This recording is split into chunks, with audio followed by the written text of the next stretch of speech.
to help work the ground, and certainly we're working with all the local fire departments, first responders on which areas of the highways, roads, communities need to be closed so we can keep people safe. And of course, the big issue right now is evacuating people from any line of fire where they might be a big threat, and making sure they know that there's a threat in their community. Hey, Governor, let me ask you, I know that earlier today you declared sort of a state of emergency, and now all 77 Oklahoma counties are under a burn ban. What was your inspiration, I guess, behind that? Earlier was, I think there may be 20, 25 counties that were not under the burn ban, but your order supersedes all counties, right?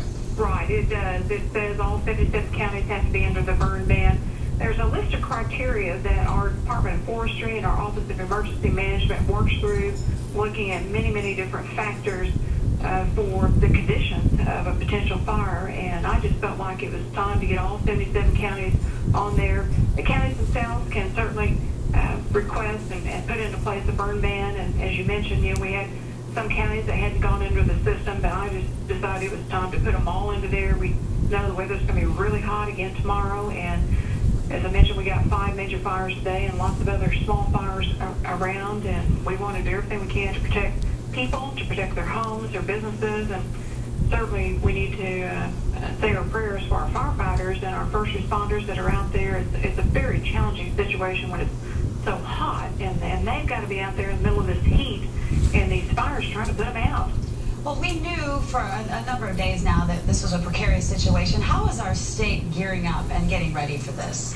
Well, we've been planning long ahead for this very hot weather. As I said, we work very closely with many different agencies, certainly even with the Weather Service, just to know what the temperature predictions are going to be, the moisture level, humidity level for potential for grass fires, and coordinating with all of our counties. But we really do have a good system in place with our Office of Emergency Management Command Center, where we can pull together all resources. I mean, not only do we have the Highway Patrol, the Department of Forestry, the Office of Emergency Management, Agriculture, the National Guard, but we also have the Salvation Army, the Red Cross, and they're putting up emergency shelters, providing food and water, certainly for our firefighters. First responders need that ability to be able to grab a quick drink and get hydrated. And of course, if families get dislocated, then we want to be able to take care of them immediately and have a place for them to go. And so these things have been activated in place, and unfortunately, because we have so many natural disasters, Oklahoma is really good at handling these types of crises. Real quickly, Governor, what do you want to tell people affected by this fire and people fighting this fire? Well, first of all, we need to give our big thanks and say our prayers for the firefighters. These are really tough conditions for them. But secondly, to the people of Oklahoma, listen.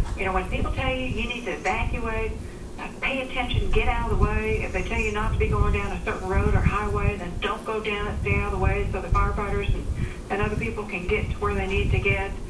Pay attention. These are serious circumstances, and these fires can move very quickly. Stay hydrated. Governor Mary Feldman on the phone. Governor, thank you so much. The message from the governor tonight is that they are dedicating all available resources to get these fires knocked down. She said 5 major fires burning across the state right now. We're getting some new information about the fire that we're watching right now in Luther. That's right. Residents in the area south of Northeast 234th Street, you are now in immediate danger, mandatory evacuation. Again, Southwest 7th and Hogback Road, that's the community center. Head that way. That's a shelter. They'll take care of you. Again, residents in the area south of Northeast 234th Street, again, an expanded evacuation area. You need to get out of your homes right now. Also, another shelter set up at 304 South Main Street in Noble for the fire.